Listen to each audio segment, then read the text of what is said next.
For people who are just joining us, and I would recommend that people decide to spend some time with us and have a little bit of fun.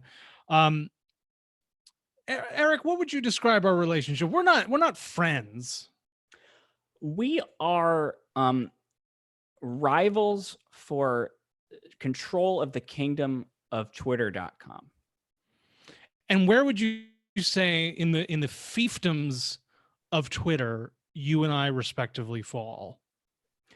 You mean like what is our own little, area of territory? That's what fiefdoms. That's what it means. If you need a dictionary, Yeah. you can. Well, You can no, look I one was just up. thinking sometimes people try to use big words in ways No, that they no. If you're don't if they dumb, don't just know say what they it. mean.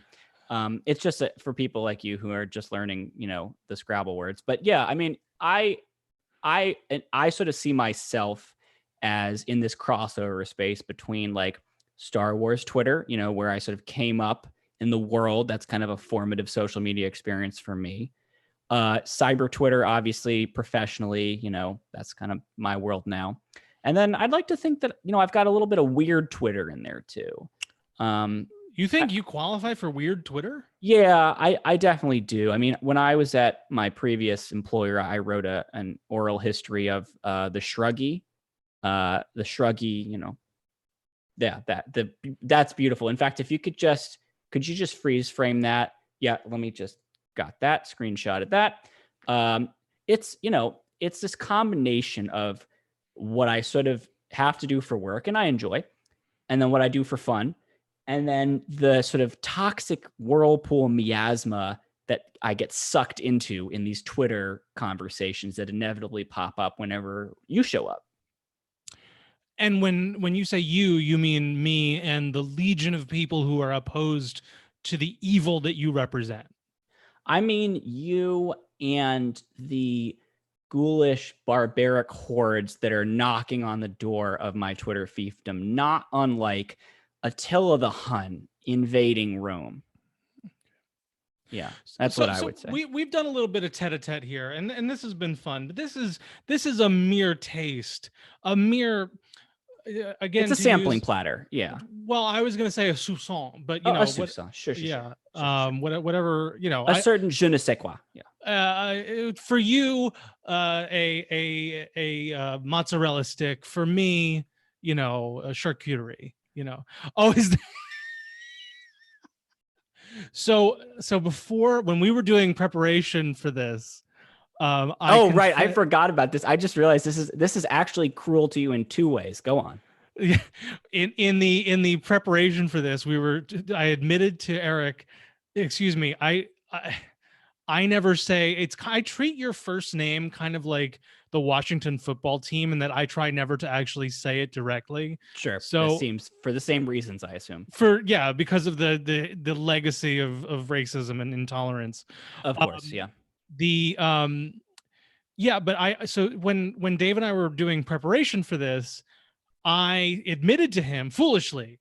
I admitted a weak spot in my armor, which is that I have a computer that is not capable of doing the Zoom backgrounds. It's as old and tired as its owner, I think. Correct. I am very old and tired because I have a child now. Yeah, you're at least got to be what, 50, 55. Pistachio Joe is 3 months old, and I feel like he has been with us forever. It is like an eternal. My wife still, I mean, like, she's actually huddling him upstairs, like keeping a sock in his mouth so that he can't, scream and ruin this extremely important broadcast. And does it creep you out a little bit that he's already smarter and more mature than you are? Yes. No, yeah. You left just enough of a pause in there. Okay, so let's back up. Let's back up because for people who are, thank you, by the way, welcome. Thank you. It's very kind. I enjoyed bragging that my computer can actually do that and yours cannot. But I think we're now ready to return to our professional button down. Let's do this. Neither of us has worn a button down shirt in months. Let's be honest. That's not true. Actually, you have a picture on the Facebook invite for this that shows me wearing a button down shirt. So, and that's where you were getting your entrails eviscerated by Room Raider. Room Raider said what needed to be said. And if anybody's watching now, they can probably see where that TV hit was conducted. And let's just say that next time it's going to be better. Is this not next time? No, this is actually you didn't think just to something do a little that tidy up, or to maybe I'm talking about to give a shit. TV appearances where I'm doing my job, and not YouTube podcasts where I show up because I'm getting the $200 fee, for my appearance, but I'm doing what I'm paid to do and nothing more. There's no optional thing for you to say some nice things and get me to try harder. Like you paid me the money, I'm here. I mean, I'm like a rodeo clown in that sense. I mean, you're the rodeo clown, but in terms of me showing up for a fee, I actually think, I think rodeo clown would probably be a step up for the both of us in professionally. Yeah, I mean, the rodeo clowns have a better backdrop than you do. No, sure. Well, this is yeah, I mean, this is definitely the thematic. I think we've been distracted enough. I think what we need to do here, what's very important that we do here, is kind of establish what this is and what this isn't. So for the podcast At the Table, I have been doing a couple things. Well, for the last few months, I've been trying to do this conversation that's slightly different than what I was able to do when I was a White House reporter, and slightly different than what I was able to do. Sorry, just want to interrupt briefly. You were a White House reporter? And slightly different than the I don't need to answer your questions. And slightly different than the kind of the strictures that we all play. In fact, and you yourself, I mean, we could talk about this at length. I imagine there are things that you just can't say because of your job. You can't tweet about because of your job. And I would like you to say one of them right now. Oh, I'm sorry. Did you want me to respond? Could you just say that again? I wasn't listening. You just weren't listening. No, could you just try that again for like the last, just go from like 30 seconds ago. Sorry. By the way, this isn't live yet, right? We're just like, no, yeah. We're really live now. Oh, okay. We're like actually live. This is the live part. This is the part where we're live. Are you not familiar with how this works? Well, you said we were going to do like a live anyway, no, go ahead. Ask your question again. I promise I'll pay attention this time. I feel like I deserve at least a little bit more respect than this. I feel like you don't, but go ahead. I mean, you were a White House reporter. Those aren't a dime a dozen, so go ahead. No, those are at least 12 cents a dozen. Yeah. Penny each.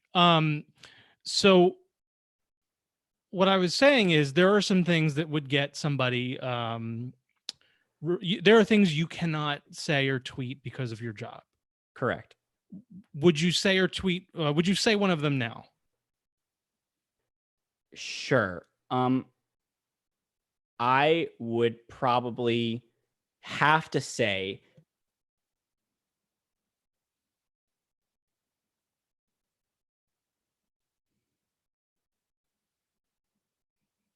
nobody's convinced that your audio cut out.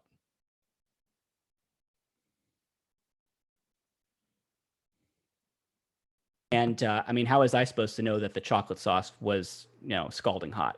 So that's what I would say. Do you think anyone believes you that your audio just cut out? I think I have a pretty consistent reputation for telling the truth and being above board. So yeah. What's that face? Well, could you just do that face one more time? Okay, perfect. Got that. Are you just gonna send these to the GIF people, the GIF trolls of Twitter? I feel like that's where that's all gonna go. For starters, I was just gonna make virtual backgrounds out of them. Just kind of do that. That was my starting goal. Yeah. Are you ready to formally begin this conversation? Because I feel like, Jesus Christ. Yes, I am. Go ahead. Okay, because this is the actual part of it that I wanted people to. It's really hard when I'm staring at myself grimacing like I'm kind of taking a firm dump behind you. Yeah. It's the disbelief. Go ahead. No, go ahead. Okay.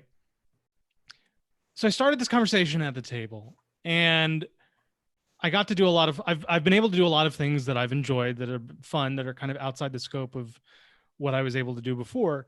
And then maybe about a month ago, I started this conversation where I was in response to the pandemic, to the quarantine, to the self-isolation, or whatever the right word is, just to say we're all not okay right now, that we are dealing with an enormous amount of strain, and that shit's hard. Yeah. And that the way in which we are responding and connecting with each other is so important.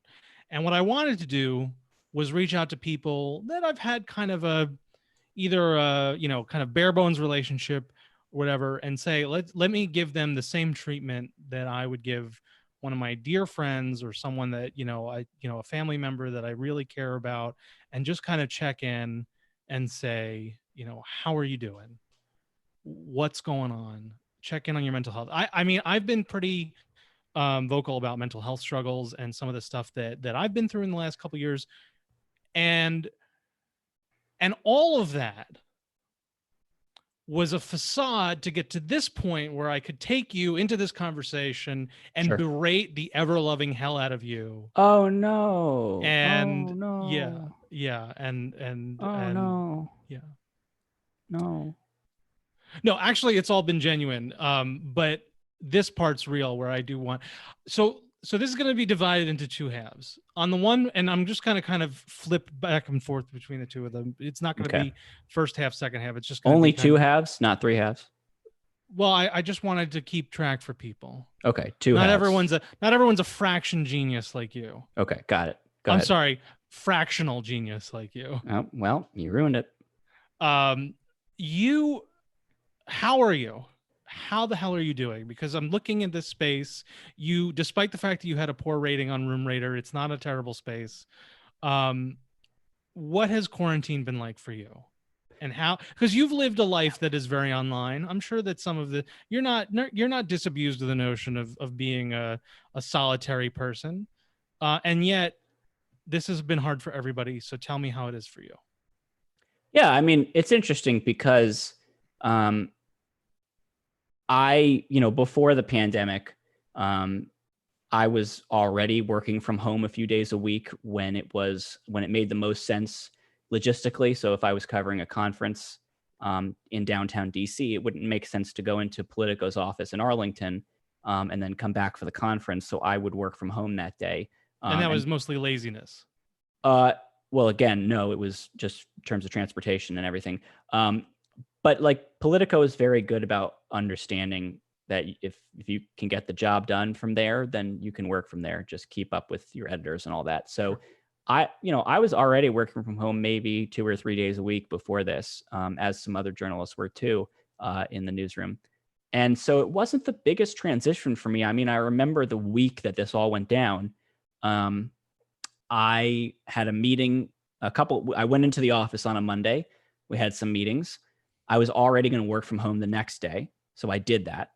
And it was, I think, the following day when they said, because I had been in San Francisco for a cybersecurity conference where I think 2 people at that time had tested positive. People who were at the conference. Correct. So this was RSA, which is a cybersecurity conference. This was the last week of February, just to give you a sense of timing.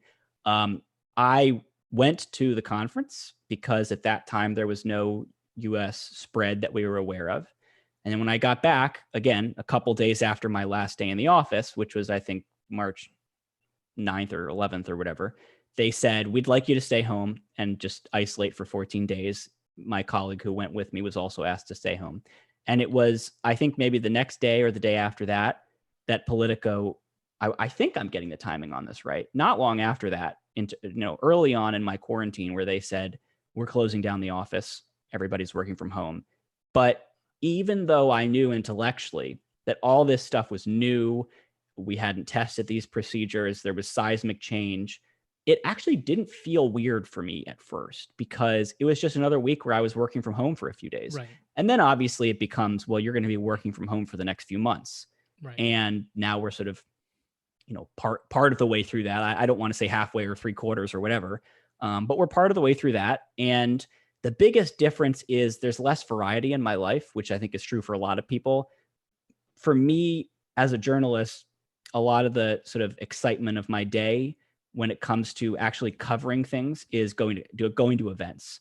So whether that's going to a hearing in person or going to a conference, going to a stakeout, with some newsmaker, all that kind of stuff is exciting. I get to see my friends who are cybersecurity reporters talk to important people and, do my job, right? And I like my job. It's not happening anymore. All this stuff is virtual. It happens from one place, and that place is right here. And so there's just a different feeling to the workday. Having said all of that about how, it's not that hard because I'm used to working from home, but then there is this element of sort of consistency that's a little bit dull. I have to say that I have been doing really well because of my connections to my friends, my family, my girlfriend. I have not felt the kind of stress that I know a lot of people are feeling right now. Right. Part of that is just, I'm very lucky to have the things that I have, a safe, an apartment to live in, a job that's not going away. I can afford food.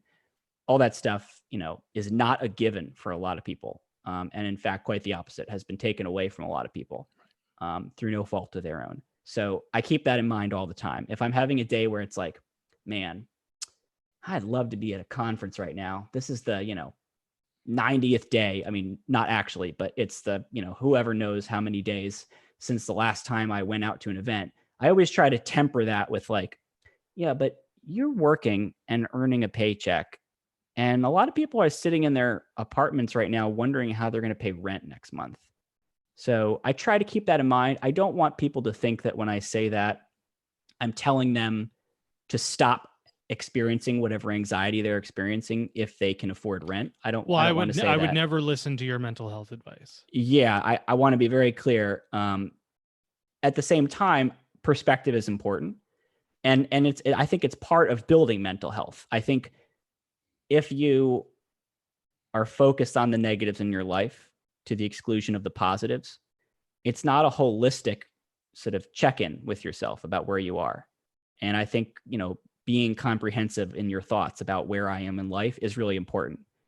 It's a good sort of guardrail against seeing yourself as being in a worse place than you are. And so I think that's what I do personally. Like Jared said, neither of us are doctors. I would never let Jared operate on even, my game of operation. So, just to be clear about how much I trust Jared. Operation. I don't think you are, but I'm doing pretty well. And I attribute that in large part to the friends I've cultivated. Again, my relationship with my family, my girlfriend, my ability to keep doing my job in a pretty stress-free environment. I mean, I think we all have those work frustrations, but I'm in a pretty good place. And I know that I'm very lucky to be in a good place. When you described a few moments ago, your colleagues who were asking you, they said, hey, just don't come in for 2 weeks, self-quarantine. I think I see where you're going with this. Was that the first time colleagues had said, please go away? I know that you project a lot and assume that others are as reviled as you are.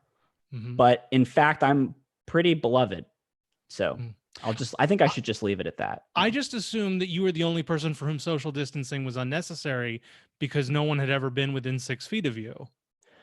Well, again, I think, the fact that you haven't, shaken another person's hand in 5 years doesn't mean that the rest of us weren't getting out there and schmoozing before all this happened. And sure, I haven't shaken a hand. You haven't been within 500 yards of an elementary school. I mean, all these things are true, but obviously yours are worse. Why would I want to be within 500 yards of an elementary school? You wanted to that first time, and that's what. Well, when I was in elementary school, yes, I actually really enjoyed going to school and learning and appreciating the curriculum. So yes, I know that's what you were talking about, and I do appreciate you highlighting my educational attainment from. Can we talk about the fact that elementary school for you was like several months ago? Again, I think the whole premise of this conversation is that I have a job. And so I think that would be hard to do unless it were like a boss baby type situation, which it isn't. So are you sure? I see you're very curious about whether it is, and I can promise you that it is not. How do I know that you're not being voiced by Alec Baldwin right now? I don't really know how to prove that, but I think we both know this isn't what he sounds like. So, when we talk about mental health, wow, we are just ping ponging here. All right, well, let's do it. Because Alec Baldwin, mental health, let's do it. Because, well, if anyone's a spokesman for mental health, Alec Baldwin. So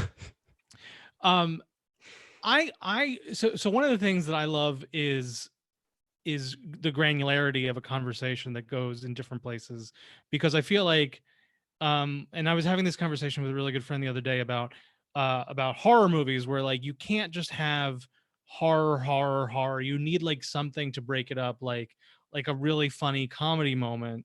Sure. And that'll keep the horror all the sharper, because of the nature of that. You would just get inured to it after a while. You couldn't possibly.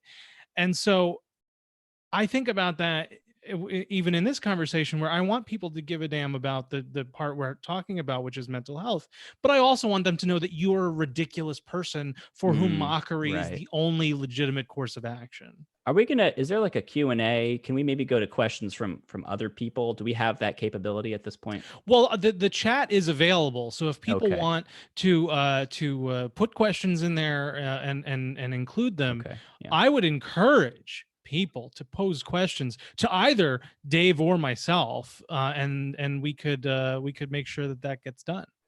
Yeah, please, folks, if you could ask the questions so that he doesn't have to. That would be great. Unlike you, I'm not comfortable outsourcing my entire role. So no, that's very clear. It's actually very clear that this is all a homegrown operation for you. Like nobody is confusing what you're doing with something that anybody else with, say, talent had a hand in. Don't worry about that. Well, I do feel like there's this sense of like this backdrop is like I'm one notch away from Alex Jones at all times. Like I just have to be really careful. I think that should be in your Twitter bio and on your book jackets, and probably even engraved into your tombstone, like one notch away from Alex Jones at all times. Like I think that is sort of the best description of you I've ever heard, and I'm kind of mad that you came up with it. Well, I'm fundamentally smarter and more clever than you are, so. I thought you were going to say than Alex Jones is. I was going to. Well, that's also actually challenge that a little bit, to be honest. Well, he's a fantastic businessman, as I'm sure we can both appreciate. Yeah, I'm pretty sure neither of us wants to draw any heat from AJ tonight. So, I think it's really brave of us to attack someone who is, being sued, and I think successfully sued, by Sandy Hook families. Like that's. Is it punching down when it's Alex Jones? I don't know. I don't even know like the etiquette for the comedy here. I'll tell you one thing. I'm not punching anything related to Alex Jones because I like being employed. Thank you. What is the penumbra of protection around Alex Jones for you? Why do you fear describing him or discussing him? I think it's generally safe for someone. Jared, you may not remember what it's like to be a responsible member of the journalistic profession. No, because it has been so long for you since were respected by anybody. But we try to avoid doing things that will run afoul of our employers' policies, and so I'm very conscious of the fact that I've got to keep that in mind at all times. What are Politico's policies as regards protection of InfoWars? Yeah, so actually, I'm glad you brought that up. I do have here the Politico style book. They don't have a section on Alex Jones. They do have a section on you, which says, it actually just says fire at will, which is interesting because your name is not Will, but I think I understand the message. They're actually very keen on me being just brutally honest about you. You don't qualify for those protections. What are some of the things that you would like to be brutally honest about while we're having this discussion? You mean about you specifically? About me specifically. Yeah. I think that you're a rabble rouser. You rouse rabble, and it's never have I been so insulted. And I mean, we could name the rabble. I mean, we could if we wanted to. We could go into my Twitter mentions and we could name the rabble. But I think it's safe to say that you enjoy. Hey, rabble, come here. I'm gonna rouse you. All right. that's my you impression really of have you. attached the two words of rabble rousing, and you've just kind of repeated them kind of in a circular motion, not unlike, kind of a masturbatory circle jerk. It's Oh wow, I thought this was a family show.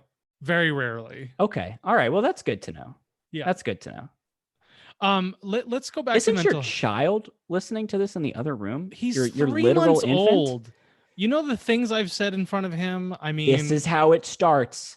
You are going to look back in 20 years and say, where did I go wrong? And I will be there to tell you. I will unfurl a long list. I'll say, well, where do you want me to start? There was when First of all, the idea that lists would be furled in the distant future is the weakest part of this argument. The second weakest, and a very close second, is that you and I will still be in touch. And the third weakest part of this argument is that my son is going to care what you have to say in any context. I don't necessarily know that your son will care. I think you will experience the gnawing anxiety that comes with recognizing a parental failure. And I think you'll be in a position where you'll want answers, and I'll be there to provide them. While we're talking about parental failures, your father joined Twitter this week. Oh boy. And that was a surprise to many people because most people assume that your father, Rod Rosenstein, had already been on Twitter. I really liked how you undercut the joke by stopping in the middle of it to correct your pronunciation. That was really both professional and also funny. So I just want to thank you for that, and you can keep going. You're welcome. Go ahead. And keep going. You're welcome. Yep. Because professional and funny are both what I do. Yep. Definitely true. Keep going. And so. Oh, you're a little bit flustered there. I can see it. Yeah, I can see that you're kind of flustered. How many fathers do you have on Twitter right now? I have exactly as many fathers as I've always had, which is one. And I really can't speak for anybody on the internet who says otherwise.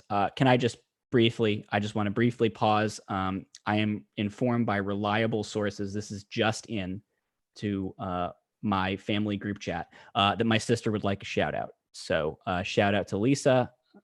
You know what you did. What did she do? No, I think that's all we need to say about that. I mean, that's about as much information as Trump gave for Obamagate. So can you do better than the president, please? I just gonna. So you can't do better than Donald Trump is what you're telling me. Just gonna just letting that one sit where it is. So you and the president are the same quality of person. Again, that's really not, it's neither what I am or am not saying. So how about we get to those listener questions? Do you actually have, is it possible that all of this is just an elaborate practical joke to like tie me up so that I'm not available to do something else? Like, this is just like a farce, right?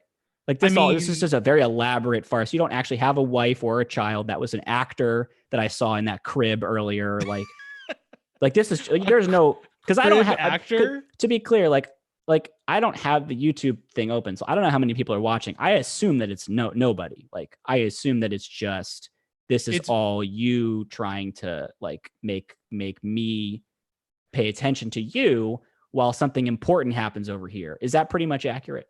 Well, I would say that I am not above taking a bribe from like a cybersecurity competitor. Is that, how do you think journalism works? Can we just very briefly just touch on what you think that would entail? So we have some listener questions here, and the first one, very convenient timing. As soon as I ask you if you understand your profession, you move on to the listener questions. Ron, who says, Dave, when are you going to marry that enchanting young lady? I'm assuming that he is referring to your girlfriend and not some kind of not like a witch who has put me under her spell. Yes. That's a great question. And can I just first say to Ron, like, thank you for, constantly being there. And just like, with your presence, just enlivening, this conversation, as an example, was pretty much dead before we got to that listener question. So, yes. Ron, I do want to thank you for that. I think that, everything is so important these days. And, for you to just ask that question, like everything is so important. Wow. The profundities that come out of your mouth. So anyway, yeah, in conclusion, thank you very much, Ron. I appreciate the question. Are you going to answer the question? Great question, Ron. Can't say how much I respect you enough. Like, again, just totally there for that. So. E the Boulder says, is that a dead body on your couch? Again, like E the Boulder, thank you for your question. Like, it's such an important question. And like, I mean, in a sense, like all questions are getting at something really profound in the human experience. So I just want to thank you for that, for sure. Are you going to answer any of these questions, listener or mine, or are you just going to let's go to the next question. Which microphone is more overcompensating? I can actually answer. That would be yours. Did someone actually ask that? Yes. This is, a fairly standard microphone, the Blue Yeti. So people can, Google it. It's a popular microphone. I don't know what they're trying to insimulate, but actually we have another question here, which I think you'll love to answer, which is sure. Okay. Is your name Dave or Eric? I think for people for whom that's a really great question. The internet is not their first language. Yeah. That's a great question. How did you come by the name Eric? Because we all know that Dave is your real name. No, it's not. I mean, I might just like tweet a picture of my birth certificate, Please. Just to put this to rest. What's your, while we're doing follow-up questions, what's your social security number? I mean, I don't think you don't think I'm going to answer that, right? Is this just identity theft? Is that what this is? Was this all just a big setup for identity theft? You know how cyber works. This is how most identity theft happens. No, mostly it's actually I can go into it if you want. I can explain like business email compromise schemes. Nobody wants to know that answer. Okay, that's fine. Let's go to the next question. Oh, it was about Dave and Eric. Right. Yeah. Well, I was born with the name Eric, and that's the name that I still have today. So, and was that Rosenstein or Geller? It's Geller because that's the only family I've ever been in. So I don't know why it would be anything else. I don't know why it would be. You look like Rod Rosenstein. So this is actually interesting. The origin of this joke, if you will, this little in-joke, is indeed, as you point out, Philip Bump from the Washington Post said that I look like Rod Rosenstein. And eventually it morphed into me being his son.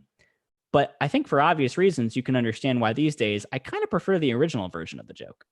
That you are actually... Correct. Yeah, that I am the former Deputy Attorney General, overseer of the Mueller probe, current Twitter user, Rod Rosenstein. That's right. I mean, either joke is good, but I do think that there, and it's unfortunate that I had so many GIFs queued up for the father and son relationship that you share.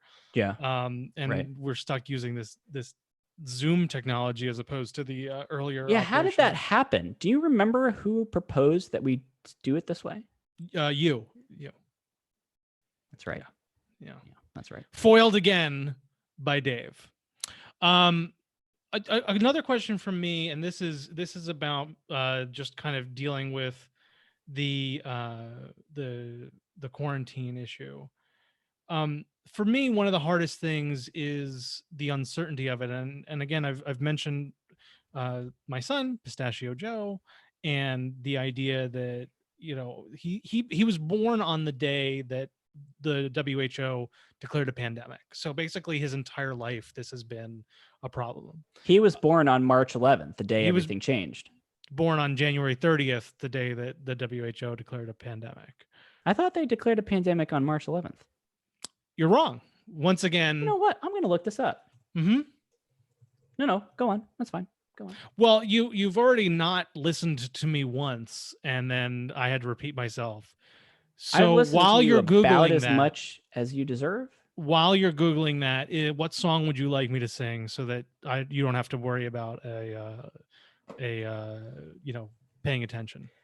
I'm pretty sure that it was declared a public health emergency of international concern on January 30th, but is that the same as pandemic? I thought they were different. In fact, I'm seeing a lot of news articles here saying that March 11th is the day that they escalated it into being a pandemic. Do you trust CNN.com? Is that a reliable website for you? I'm not sure. A lot of former colleagues who what the president says about them. And so, Do you trust statnews.com? Stat News? That doesn't Yeah. sound real. It's a medical website. They write about medical stuff. BBC.com. Do you trust them? British Broadcasting Company. Didn't we declare independence from them for a reason? I'm pretty sure that there's no reason to. What about WHO.int? Yeah, no, that's the Hwint is a really reliable website. So I'm looking right here, and they did in fact make that declaration on March 11th. So it seems like actually you're the one who's wrong. So, but anyway, go on with you were talking about your child. Yeah, no, that's fine. While we're talking about who's wrong, I'd like to bring up something else actually, which is Reese's peanut butter cups.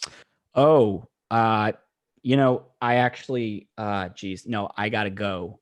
So I so many Reese's peanut butter cups here that I need to mail to you from listeners who paid good money.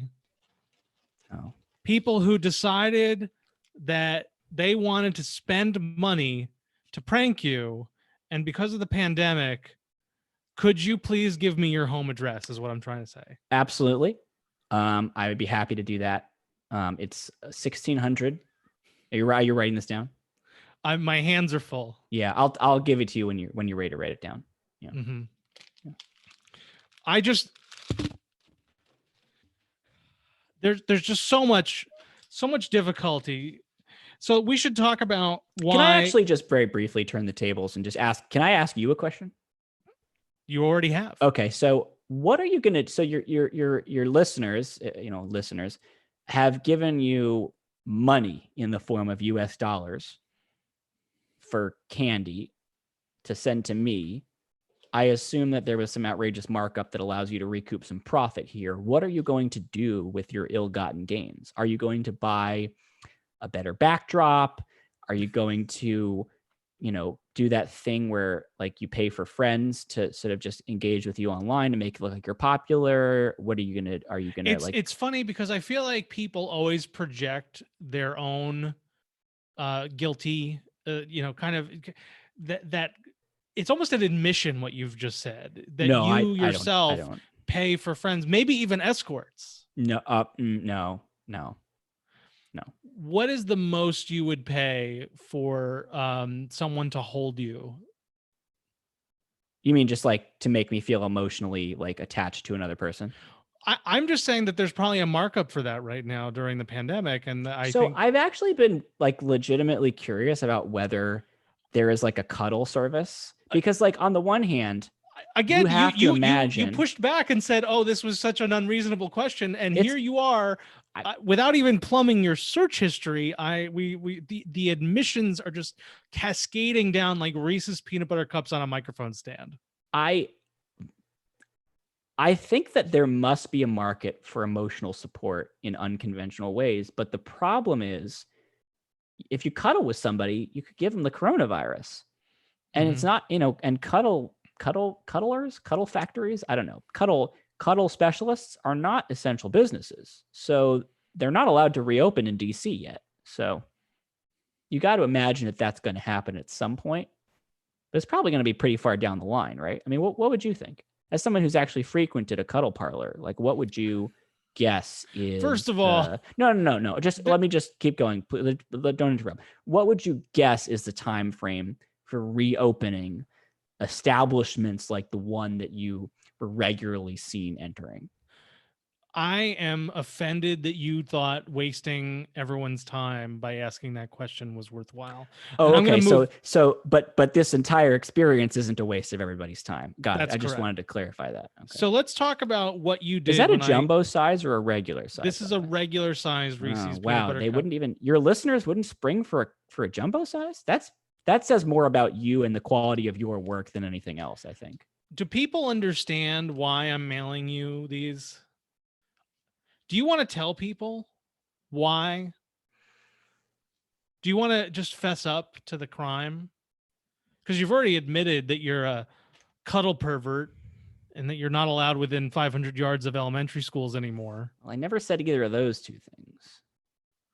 So just want to clarify that. So I was on pool duty for White House pool duty, which basically meant that I was stuck traveling in a with swimming pool. You were wherever swimming the president while you went. should have been working. Yeah. And there was a candy dish. Are you just trying to brag that you used to be like within 100 feet of the president? Is that what this is? And there was a candy dish, and I said, it would be a great way to make a better friend. Actually, this isn't how it happened, but and I sent a photo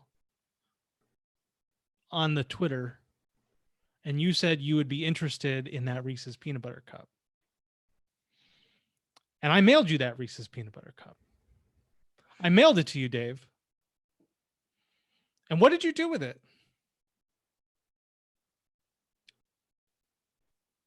it was smushed when it arrived, so I threw it out. You threw it away. It was smushed. How smushed? Very, very smushed. Under what circumstances is Reese's peanut? It was still wrapped. I wouldn't even go so far as to guarantee that, to be honest. And so you discarded our friendship. You made a choice. And this is where we are now. If you went back in time and told me where this was going to lead to this moment, I 1,000% would have eaten that instead. To this moment, I would have eaten that immediately. Where I've got, oh my God, they actually got like the Costco like bulk pack for you. Wow, that is, I'm gonna send this one to you after I've smushed it. Oh, see, I feel like that has to violate terms of service. Like, there's no way that kind of behavior is allowed on Zoom or YouTube. I actually think that if I were like an attractive woman, me doing that could get like an OnlyFans account. I mean, for sure, there are ASMR channels that do exactly that. Yeah. Yeah. Where it's like, actually, I'm not going to do it, but you can probably guess what it's like.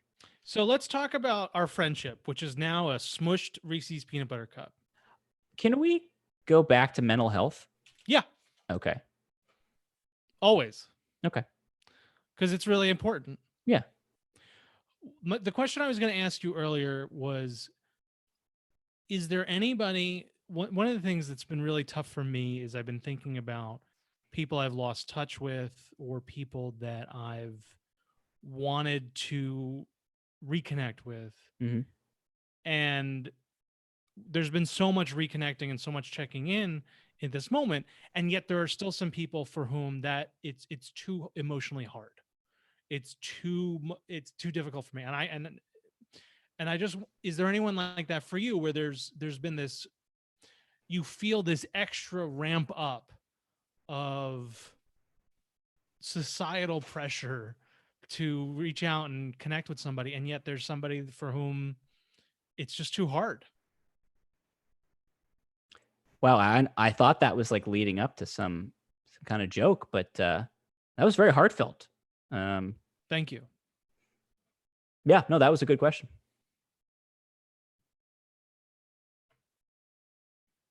Oh, you want me to answer it? That's how questions work. Oh, that one was for me. Well, okay. They're actually all for you. I don't understand. Like, you're the person who's being interviewed. I wouldn't really call this an interview. I would call it more of an enhanced interrogation, if we're being honest. Honestly, I would definitely go within 6 feet of you if it meant that I could torture you.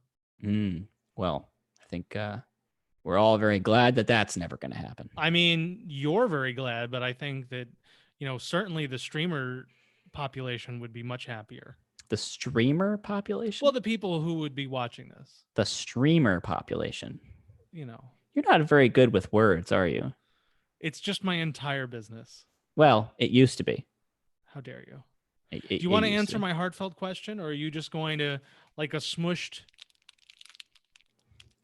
going to ignore it? No, I mean, I think I'll answer it.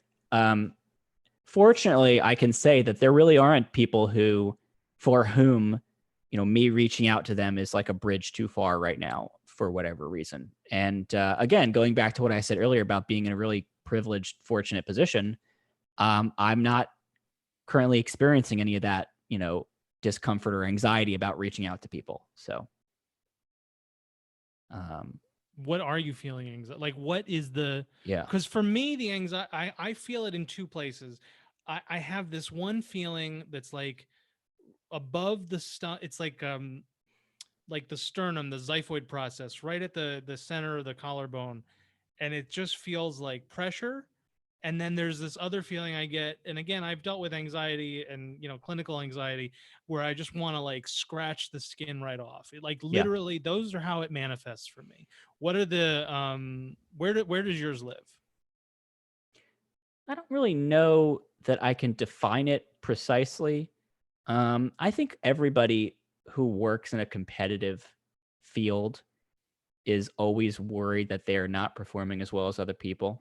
Yeah. And that's certainly part of it in the day to day, looking at other people who are doing a great job and feeling like maybe you don't measure up to them.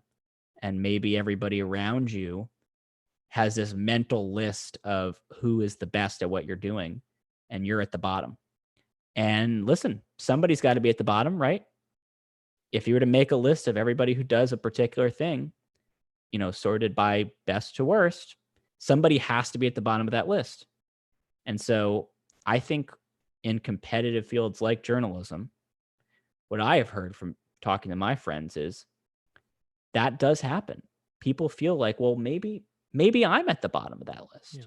And obviously there's no such thing as an objective list because everybody's going to rank it differently.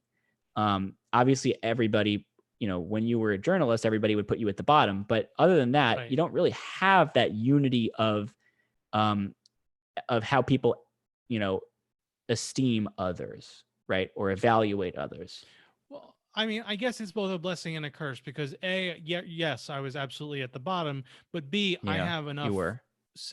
like self-confidence that I didn't give a shit. So it was kind of, And that was very clear. It was very clear. I will just say, like, as somebody who occasionally would have, your former employer's, satellite radio station tuned in the car when like the dial broke and I couldn't change it. Like, it right. was very clear that you were not worried about what other people thought of you. Yeah.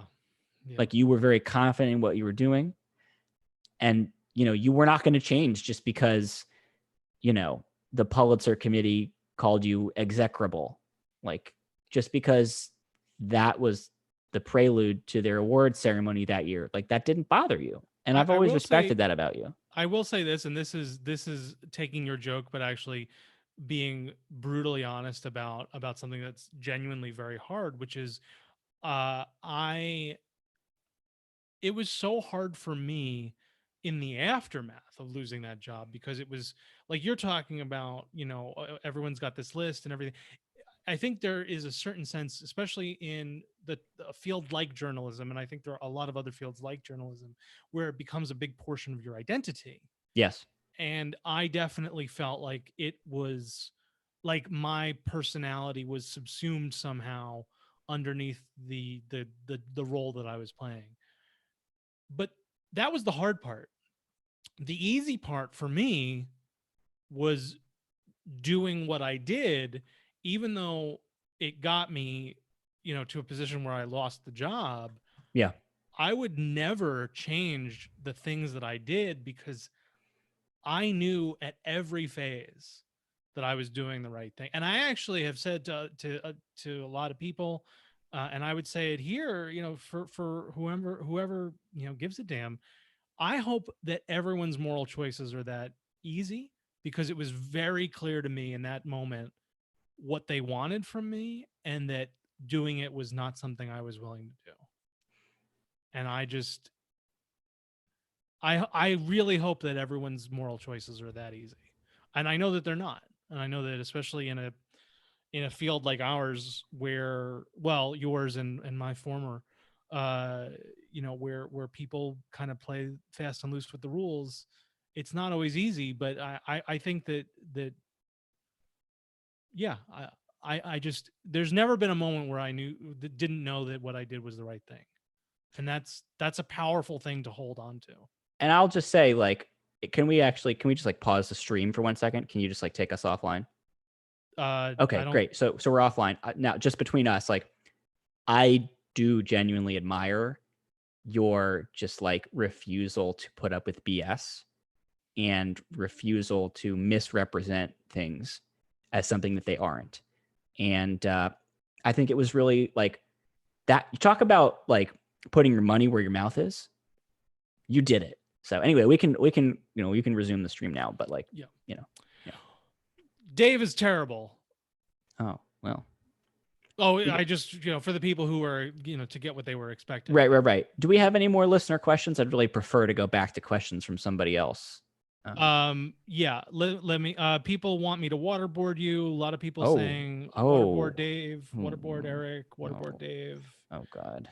Is he un-American if he hates Reese's? Oh, I see. I feel like you're making these up because you know that I don't have the YouTube chat pulled up, and so I would really like it if you could just ask like real questions from them.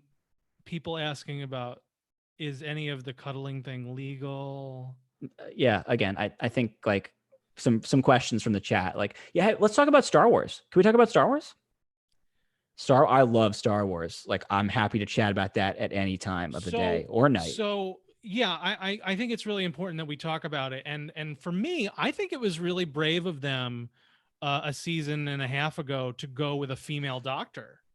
I was not anticipating that choice, and I think that it was really important.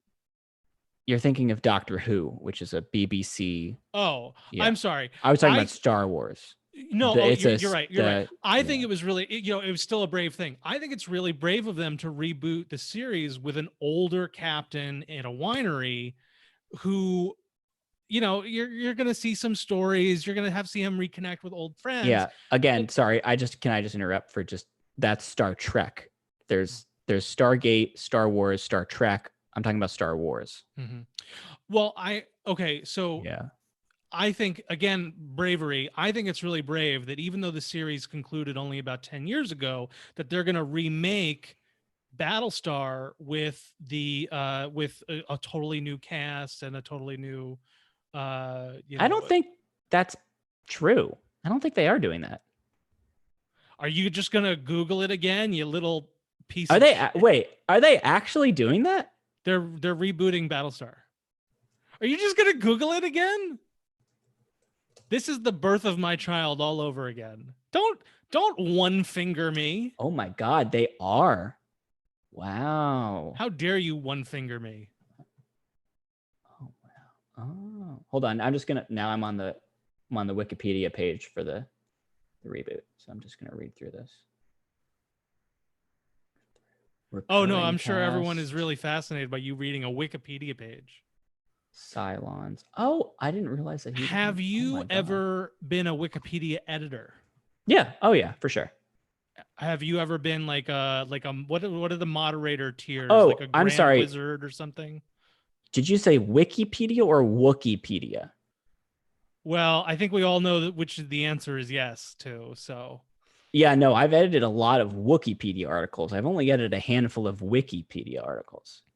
And what are the and when you edit the members of Congress Wikipedia articles to say terrible things about them? I don't do that, just to be clear. So somebody's doing it, and it's probably you. You're a bad person. I don't do that. Mm-hmm. There's a lot of people who could be doing that. I'm not one of them. How about we go back to the listener questions? What's the most babies for Star Wars movie? I don't even know what that question. What's the most babies for a Star Wars movie? I don't think that's English. What's the most for babies Star Wars? Oh, what's the most for babies? It's not the okay. So it's not. They're not proposing an exchange rate. Yeah, I read the question wrong. They're not proposing an exchange rate where, although I think this was the original Lucas plan, you convert babies into successful films. Sorry, can we just? That's what Pizzagate told me. You can't write, and now apparently you can't read. What's it that you did? Like what did you do? It's mostly his hair. I will say this, like, it's good hair. Huge 45-year-old retiree energy. Like, I am ready to sell you a timeshare and suggest an awkward four-way. Like, this is exactly what this is. Like, you could absolutely star in a sitcom as like midlife crisis dad at this point. Yeah. The hair is good, is what you're saying, and I appreciate the compliment. Um, the so you want to let's finish with some actual Star Wars discussion. Sure. Yeah. You like Star Wars. I do. Um, what about it do you like? Because I have liked it less and less. Oh, interesting. I like the fact that you can tell virtually any kind of story because of how rich and believable the setting is. Okay. And I like that in recent years, Lucasfilm has not been afraid to try new types of stories. And you got to try to figure out what will succeed and what will fail. You'll never know until you try. We've seen a lot of great TV content, a lot of great literature, several very good movies, several not so good movies, but they were always trying to do something new.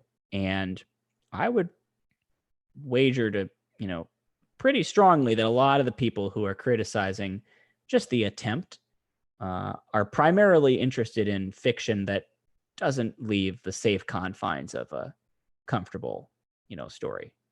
Is that kind of an inherent problem though? Because I feel like you have a fan base. The wider the fan base is, the more the expectation is for a homogenous experience, and then you're naturally funneling people into similar stories because you're appealing to that wider audience.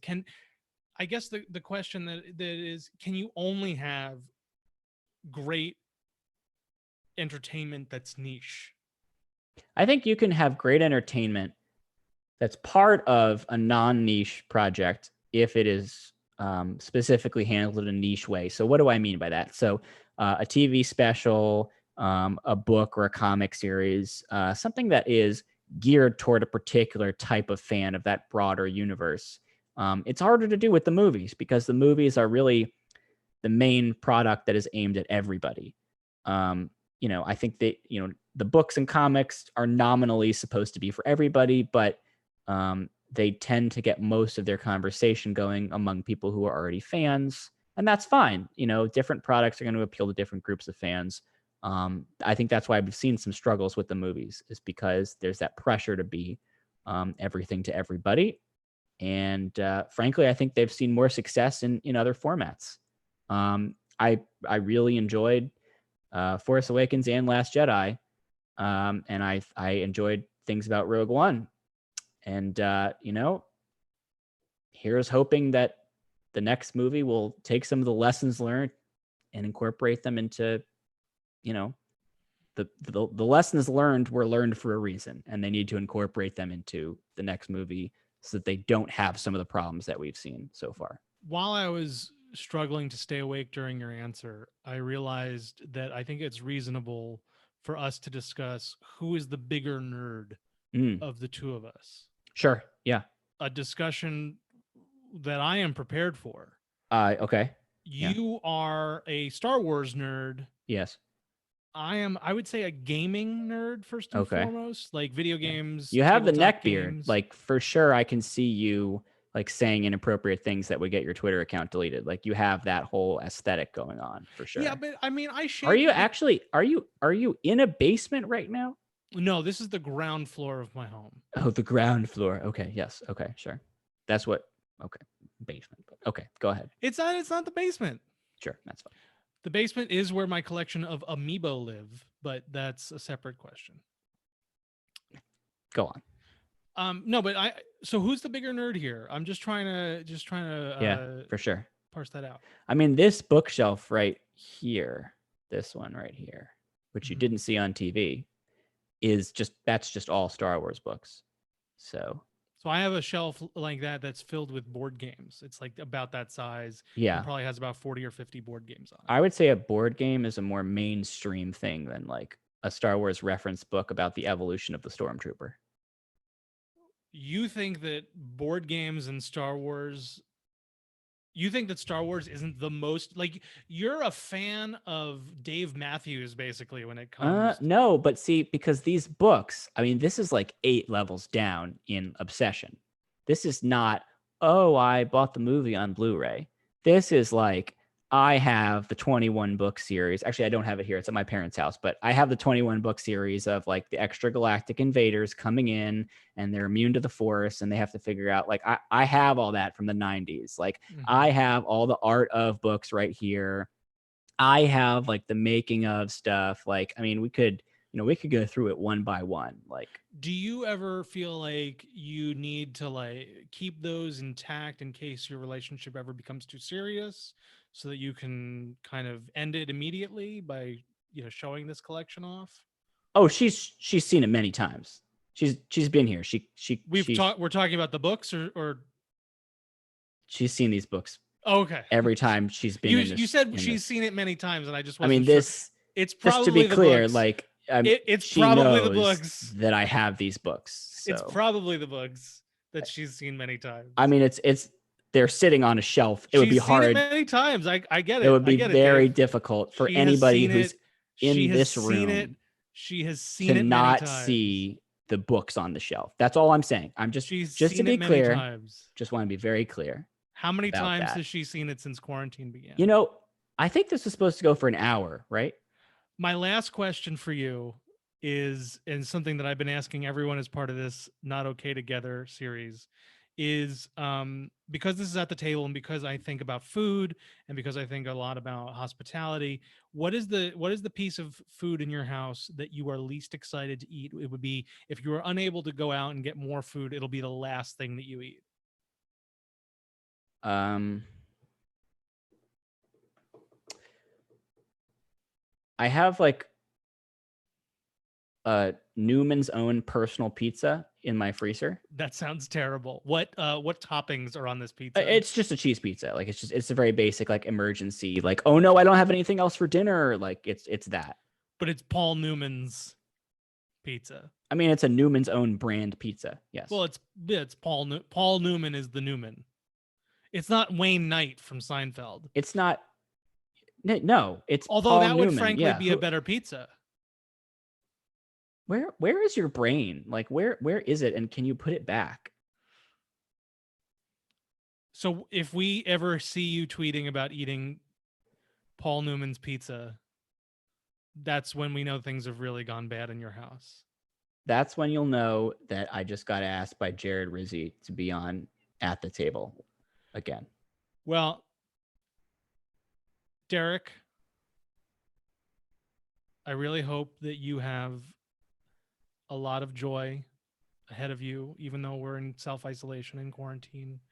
And I thank you for sharing a little bit of the joy with me and for coming on.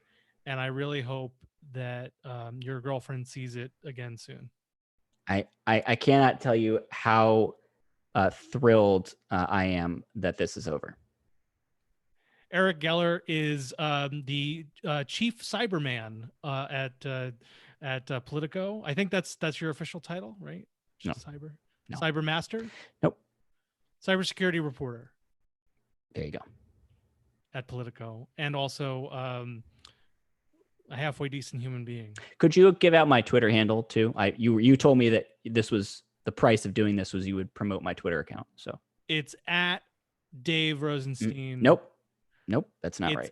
At Derek Reese's Smusher. Nope, that's also incorrect. It's I'm pretty sure it's at Star Trek fan 69 XX. Nope, that's not right. It's I don't know how many more of these. I have a 3-month-old that I'm not capable of keep riffing. I can see your brain is already starting to ooze out of your ears. So maybe we should just at Eric Geller. Thank you. A name that I assume you stole from the cadaver you found when you killed that man. Hold on. I killed a man and then found a cadaver. Is it a different? Two. Okay, so I killed a man. I was like, shh, and then I'm walking down the street, and then well, that's weird because I just left one of those. Yes. So that's what you're saying. Okay. That's exactly how it happened. Okay. Yeah. And that's the real Eric Geller. Why did I agree to do this? At the Table is a podcast that if you decide you think you want to support, it has a Patreon. There's a link in somewhere. Again, was trying to do this in another fashion where the link would be available. I'll be in the chat for a little while after. Dave, you are also welcome to peruse the chat if you have even more free time on your hands, or if you need to go read a story about stormtroopers. I totally understand that as well. But again, At the Table, my podcast, Eric Geller, halfway decent human being. Thank you very much for your time. Thank you.